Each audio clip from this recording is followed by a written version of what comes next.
Unequally जब वो change हो रही थी, मान लो फर्स्ट इंटरवल पे वो 2 मीटर पर सेकेंड चेंज हुई है, अगले पे भी वो 2 मीटर पर सेकेंड ही चेंज होती है, तो उसको हमने बोला था कि यूनिफॉर्म एक्सेलरेशन हो रहा है मोशन में। अगर वो अनइक्वली चेंज हो रही है वेलोसिटी तो उसको बोलते हैं नॉन यूनिफॉर्म एक्सेलरेशन। अब आज हम करेंगे graphical representation of motion, that is motion को हम ग्राफ के थ्रू कैसे रिप्रेजेंट कर सकते हैं। तो देखो ग्राफ के कुछ टाइप्स होते हैं, लाइन ग्राफ होता है, बार ग्राफ होता है, और भी कुछ टाइप्स होते हैं ग्राफ के। तो यहाँ पे हम डिस्कस करेंगे लाइन ग्राफ। तो देखो सबसे पहला हम करेंगे distance time graph. Distance time graph में एक एक्सिस पे हम टाइम को लेते हैं, दूसरी एक्सिस पे डिस्टेंस को लेते हैं। मान लो हमने एक्स एक्सिस जो है इस पे टाइम को कंसीडर किया है, वाई एक्सिस पे हमने डिस्टेंस को कंसीडर किया है। मान लो यहाँ पे यूनिफॉर्म मोशन हो रहा है, तभी ये स्ट्रेट लाइन आ रही है, मतलब हर टाइम इंटरवल पे जो डिस्टेंस है वो इक्वल ट्रेवल कर रही है ऑब्जेक्ट।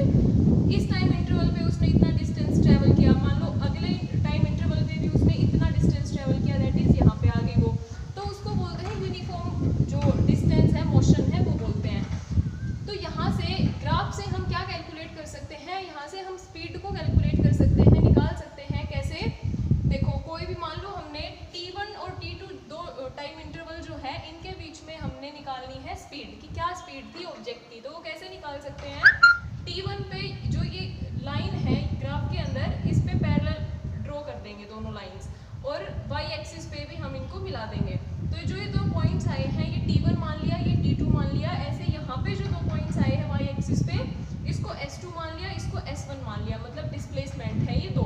तो स्पीड को कैसे निकाल सकते हैं, यहाँ पे v स्पीड ही है, वेलोसिटी है ये। तो वेलोसिटी क्या होती है, डिस्प्लेसमेंट अपॉन टाइम। तो डिस्प्लेसमेंट t2 और t1 टाइम इंटरवल जो है, ये जो टाइम इंटरवल है मतलब t2 माइनस t1, इस टाइम इंटरवल पे कितना डिस्प्लेसमेंट किया है उसने, कितना किया है, ये दो पॉइंट्स थे और इन दोनों पॉइंट्स को जो हमने डिस्प्लेसमेंट वाली एक्सिस पे मिलाया था, तो s2 और s1 आ रहे थे दोनों पॉइंट्स, तो ये आ जाएगा डिस्टेंस आ जाएगा s2 माइनस s1 और टाइम आ जाएगा t2 माइनस t1, तो इससे निकल जाएगी वेलोसिटी। तो ये केस था जब यूनिफॉर्म मोशन हो रहा था ऑब्जेक्ट का। अब नॉन यूनिफॉर्म मोशन के केस में अगर ग्राफ हम देखेंगे तो वो कुछ इस तरीके से आएगा, मतलब वो स्ट्रेट लाइन ना होके थोड़ा कर्व शेप में आ जाएगा, या फिर कुछ और भी आ सकता है, जरूरी नहीं है कर्व ही आए। मतलब जब अनइक्वल डिस्टेंस ट्रेवल करती है object equal interval of time पे, तो उसको बोलते हैं नॉन यूनिफॉर्म मोशन। तो ये तो हमने किया डिस्टेंस टाइम ग्राफ। अब करते हैं वेलोसिटी टाइम ग्राफ को, ग्राफ पे कैसे हम जो है ड्रॉ कर सकते हैं। तो देखो यहाँ पे इस वाली ग्राफ में देखते हैं, y एक्सिस पे वेलोसिटी ले ली हमने, x एक्सिस पे टाइम ले लिया। फिर देखो क्या होता है, मान लो ऑब्जेक्ट जो है वो मूव कर रही है स्ट्रेट लाइन में, तो स्ट्रेट लाइन में जब मूव कर रही है तो यहाँ पे ये जो वेलोसिटी का जो ग्राफ आएगा वो कुछ इस तरीके से आएगा, मतलब वो पैरेलल आएगा इस एक्सिस के, ये दोनों पैरेलल है, मतलब ये जो वेलोसिटी है यहाँ पे 20 किलोमीटर पर आवर है, मतलब ये चेंज नहीं हो रही है हर टाइम पे। इस टाइम पे भी ये इतनी ही है, नेक्स्ट टाइम इंटरवल पे भी ये इतनी है, मतलब 20 किलोमीटर पर आवर है हर टाइम इंटरवल पे। तो मतलब वेलोसिटी चेंज नहीं हो रही है, कांस्टेंट है वेलोसिटी इस केस में। तो वेलोसिटी चेंज ही नहीं हो रही है, तो एक्सीलरेशन यहाँ पे जीरो हो गया, क्योंकि एक्सीलरेशन क्या होता है, चेंज इन वेलोसिटी। जब वेलोसिटी चेंज ही नहीं हो रही है तो मतलब एक्सीलरेशन जो है वो जीरो है इस केस में। तो यहाँ से हम डिस्प्लेसमेंट निकाल सकते हैं वेलोसिटी टाइम ग्राफ से। कैसे निकाल सकते हैं डिस्प्लेसमेंट, मान लो वही लेते हैं कि दो टाइम इंटरवल ले लिए हमने, t1 ले लिया, t2 ले लिया। इस टाइम इंटरवल पे हमने डिस्प्लेसमेंट निकालना है कि इस टाइम के बीच में उसने कितना डिस्टेंस मूव किया है ऑब्जेक्ट ने। तो वो कैसे निकालेंगे, t1 पे ड्रॉ कर देंगे यहाँ से परपेंडिकुलर, ऐसे ही t2 पॉइंट पे ड्रॉ कर लेंगे परपेंडिकुलर।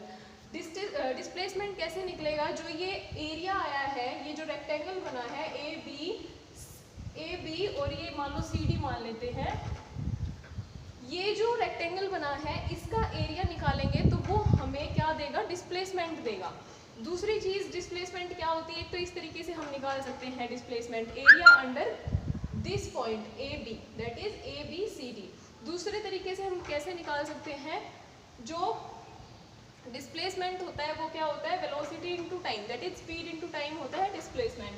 स्पीड क्या है, यहाँ पे चेंज नहीं हो रही है, 20 किलोमीटर पर आवर थी इस टाइम इंटरवल पे, तो हर टाइम इंटरवल पे वो 20 ही है, चेंज नहीं हो रही है, स्ट्रेट लाइन आ रही है। तो वेलोसिटी आ गई 20 इनटू टाइम। टाइम कितना, किस किस के बीच में हमने निकालना है, t2 और t1 के बीच में, तो ये t2 माइनस t1 आ जाएगा टाइम। तो ये आ गया, v की वैल्यू पुट कर दी, टाइम क्या है t2 माइनस t1, जो भी हमारे वहाँ पे मैग्नीट्यूड होगा उसका, जो भी क्वांटिटी होगी वो लिख देंगे। अभी हमने t2 और t1 वेरिएबल ही लिया हुआ है, इसको ऐसा आ जाएगा 20 into t2 minus t1 kilometre. तो ये आ गया डिस्प्लेसमेंट। हम वेलोसिटी टाइम ग्राफ से डिस्प्लेसमेंट जो है मेजर कर सकते हैं। फिर आता है नीचे वेलोसिटी और टाइम के बीच में, यहाँ पे तो वेलोसिटी चेंज ही नहीं हो रही थी, 20 थी स्टार्टिंग में, हर पॉइंट्स पे 20 थी। अब क्या हो रहा है, जो वेलोसिटी है वो चेंज हो रही है। देखो यहाँ पे 0 थी, यहाँ पे कुछ और है, यहाँ पे मान लो ये 1 है, यहाँ पे 2 है, 3 है, 4 है, इस पॉइंट पे मान लो ये 1 आ गई, फिर अगले इस पॉइंट पे ये 2 आ गई वेलोसिटी, इस टाइम इंटरवल पे इतनी आ गई, मतलब 3 आ गई। हर टाइम इंटरवल पे वेलोसिटी जो है वो चेंज हो रही है, मतलब एक्सेलरेटेड मोशन है, एक्सेलरेशन हो रही है मोशन में, जस्ट बिकॉज जो वेलोसिटी है वो चेंज हो रही है अलग अलग टाइम इंटरवल पे। तो क्या हो रहा है, देखो अब यहाँ पे जो ग्राफ है वो स्ट्रेट लाइन आ रहा है वेलोसिटी और टाइम के बीच में, तो इसमें जो एक्सेलरेशन हो रहा है वो यूनिफॉर्म एक्सेलरेशन है, क्योंकि जो वेलोसिटी चेंज हो रही है वो इक्वली चेंज हो रही है, ना कि कम ज़्यादा हो रही है अलग अलग टाइम पे। तो यहाँ से भी हम डिस्प्लेसमेंट निकाल सकते हैं। कैसे निकालेंगे, यहाँ पे मान लो यहाँ पे भी वैसे ही लेंगे, 2 पॉइंट्स ले लेंगे टाइम एक्सिस पे, t2 t1, यहाँ से परपेंडिकुलर ड्रॉ कर लेंगे इस लाइन पे जहाँ पे भी मिलेगा। फिर क्या करेंगे, जो नीचे जो ये पोर्शन बना है, ये जो ट्रेपेजियम बना है, इसका एरिया निकालेंगे, वो क्या गिवन करेगा, डिस्प्लेसमेंट। तो area A B C D E, ये जो हमारा ट्रेपेजियम बना है इसका एरिया निकालेंगे, वो क्या देगा, डिस्प्लेसमेंट देगा। ट्रेपेजियम का एरिया कैसे निकाल सकते हैं, एक तो सीधा फॉर्मूला भी लगा सकते हैं, half into sum of parallel sides into height. दूसरा कैसे निकाल सकते हैं, देखो ये हमारे इसको ऐसे मिला देंगे तो ये ऊपर वाला जो पोर्शन है ये एक ट्रायंगल बन जाता है, नीचे वाला एक रेक्टेंगल बन रहा है, इन दोनों एरिया को प्लस करेंगे तो वो टोटल एरिया आ जाएगा ए बी सी डी ई। तो area of A C D E plus area of A B C, इन दोनों एरिया को जब ऐड करते हैं तो वो आ जाएगा टोटल एरिया। तो area of A C D E जो है रेक्टेंगल है, रेक्टेंगल का एरिया होता है लेंथ इंटू ब्रेथ, तो यहाँ पे ले लिया A D into A C, that is A D length है हमारी, ये ब्रेथ है ए सी, तो ए डी इंटू ए सी। और जो area of triangle A B C है, ये राइट एंगल ट्रायंगल है, तो इसका जो एरिया होता है वो क्या होता है, half into base into height. तो इसका क्या हो जाएगा एरिया, हाफ इंटू बेस है ए सी, हाइट है इसकी बी सी, तो ये आ जाएगा डिस्प्लेसमेंट आ जाएगा ऐसे। एरिया अगर हम निकालेंगे तो वो डिस्प्लेसमेंट आ जाएगा। अब देखो वो जो हमने अभी केस किया था वो क्या था, यूनिफॉर्म एक्सेलरेशन जब हो रही थी ऑब्जेक्ट में, वेलोसिटी चेंज हो रही थी, वो स्ट्रेट ग्राफ आ रहा था। अगर नॉन यूनिफॉर्म एक्सेलरेशन की हम बात करते हैं तो वो स्ट्रेट लाइन ना आके कुछ और आ जाएगा, ठीक है, वो हमने ड्रॉ नहीं किया है, वो आप कर सकते हो इजीली। तो देखो अब आता है equations of motion. 3 equations of motion होती है, उनको हमने डिराइव किया है यहाँ पे। कैसे, जब ऑब्जेक्ट मूव कर रही है स्ट्रेट लाइन में और यूनिफॉर्म एक्सेलरेशन हो रही है, मतलब जो वेलोसिटी है वो हर टाइम इंटरवल पे इक्वली चेंज हो रही है, तो उस केस में हम कैसे इक्वेशंस को डिराइव करेंगे। देखो फर्स्ट इक्वेशन हम डिराइव करते हैं, फर्स्ट इक्वेशन किस किस के बीच में रिलेशन है, वेलोसिटी और टाइम के बीच में, मतलब v और t के बीच में रिलेशन आएगा, that is first equation of motion.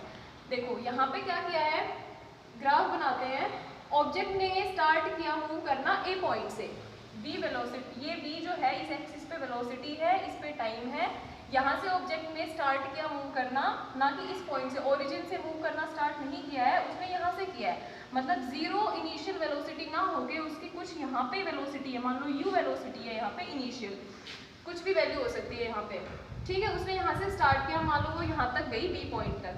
यहाँ पे फर्स्ट जो इक्वेशन है वो कैसे निकालेंगे, देखो एक्सीलरेशन क्या होता है, change in velocity upon time taken होता है हमारा एक्सीलरेशन।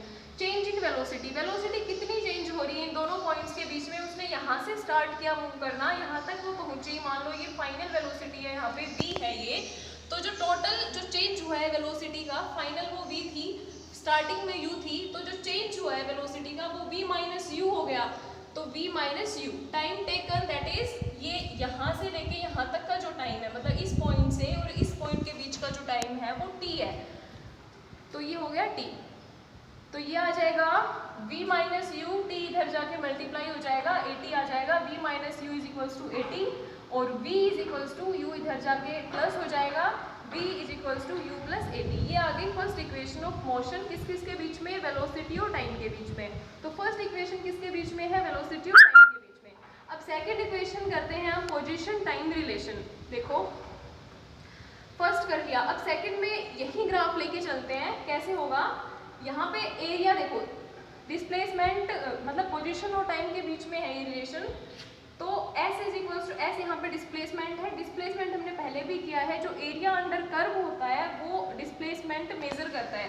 तो S क्या हो जाएगा, एरिया ऑफ OABC, मतलब OABC, ये जो टोटल एरिया है इन दोनों पॉइंट्स के नीचे जो एरिया है ये पूरा एरिया, ये गिवन करेगा डिस्प्लेसमेंट। तो एरिया ऑफ OABC आ गया। OABC को कैसे निकाल सकते हैं हम, वही है, ये नीचे एक रेक्टेंगल बन रही है, ऊपर एक ट्रायंगल बन रहा है, इन दोनों एरिया को जब हम ऐड कर देते हैं तो वो टोटल एरिया आ जाएगा OABC का। तो OABC प्लस ABD, देखो जो रेक्टेंगल है उसका एरिया क्या होता है, लेंथ इंटू ब्रेथ होती है, OA इंटू OC हमने कर लिया। फिर वही राइट ट्रायंगल का एरिया होता है half into base into height, AD into BC upon 2। फिर OA जो है वो क्या है, U, क्या है ये U, OA क्या था यहाँ पे, ये जो पॉइंट है OA ये है initial velocity, that is equals to U। OC क्या है, OC ये हमारा T के इक्वल है, तो वो हो जाएगा UT, फिर इंटू प्लस है half AD into BD। AD की क्या वैल्यू है, A और D की वही T वैल्यू है, ये T के इक्वल है, टाइम इंटरवल है, ये T के इक्वल है, इंटू BD। BD क्या है, ये हमारी, हाँ तो BD क्या है यहाँ पे, देखो BD क्या है, ये फाइनल वेलोसिटी है, D पॉइंट जो है यहाँ पे अगर मिलाते हैं तो इनिशियल वेलोसिटी है, मतलब चेंज इन वेलोसिटी। BD क्या है, change in velocity, V minus you. और V माइनस यू हमने फर्स्ट इक्वेशन जो निकाली है उसमें V माइनस यू किसके इक्वल आया था, AD के इक्वल। तो BD क्या आ जाएगा, BD की वैल्यू यहाँ पे पुट करेंगे तो 80 आ जाएगा। तो देखो S आ गया UT plus half into T into 80, और यहाँ से आ जाएगा ये S equals to UT plus half AT square, A into T square, इनका मल्टीप्लाई जब करते हैं तो ये आ गई सेकेंड इक्वेशन ऑफ मोशन, किस किस के बीच में, पोजिशन टाइम रिलेशन। अब थर्ड इक्वेशन क्या बताएगी हमें, ये पोजिशन टाइम रिलेशन है। अब क्या करेंगे, उसमें तो हमने दो एरिया जो था उसमें दोनों एरिया को ऐड करके निकाला था, इसमें भी एरिया से ही निकालेंगे, लेकिन एरिया में इसमें हम सीधा फॉर्मूला यूज करेंगे, that is area of OABC। Trapezium का सीधा फॉर्मूला लगा देंगे, ना कि रेक्टेंगल और ट्रायंगल का मिक्स करेंगे। तो ट्रेपेजियम का डायरेक्ट फॉर्मूला लगा देंगे, एरिया क्या होता है, sum of parallel sides into height. देखो ये ट्रेपेजियम बन रहा है, ये ट्रेपेजियम है पूरा OABC। ट्रेपेजियम का एरिया क्या होता है, पैरेलल साइड्स, पैरेलल साइड्स ये दोनों पैरेलल साइड्स हैं OA और BC, इन दोनों साइड्स को ऐड करेंगे इनटू जो हाइट है, मतलब ये OC जो है, इन दोनों के बीच का जो डिस्टेंस है दोनों पैरेलल साइड्स के बीच का वो है OC। तो वो कर देंगे हम, देखो sum of parallel sides into distance between parallel sides that is OC upon 2। अब OA की वैल्यू U है, BC की वैल्यू V है, that is final velocity. OC equal है T के by arithmetic mean that is 2। अब देखो क्या करेंगे, T को हम फर्स्ट इक्वेशन ऑफ मोशन से क्या निकाल सकते हैं, फर्स्ट इक्वेशन ऑफ मोशन थी V minus u is equals to 80, वहाँ से हम T को निकाल सकते हैं, V minus you by A हो जाएगा। T की वैल्यू पुट करेंगे, T की वैल्यू को पुट करेंगे तो ये आ जाएगा, ये था 2A। T की वैल्यू को यहाँ पे पुट कर देंगे, V minus you upon A, तो 2 के साथ A आ जाएगा, ये A plus B, A minus B का होल स्क्वायर बन जाएगा, that is V square minus u square whole u square, और ये जो S के साथ 2A इधर आके मल्टीप्लाई हो जाएगा। तो थर्ड इक्वेशन ऑफ मोशन आ जाएगी हमारी V square minus u square is equals to 2AS। तो ये किस किस के बीच में रिलेशन आ गया, डिस्प्लेसमेंट और वेलोसिटी के बीच में, डिस्प्लेसमेंट और वेलोसिटी मतलब पोजीशन और वेलोसिटी के बीच में, सॉरी टाइम नहीं वेलोसिटी। तो ये तीन इक्वेशंस ऑफ मोशन हमने डिराइव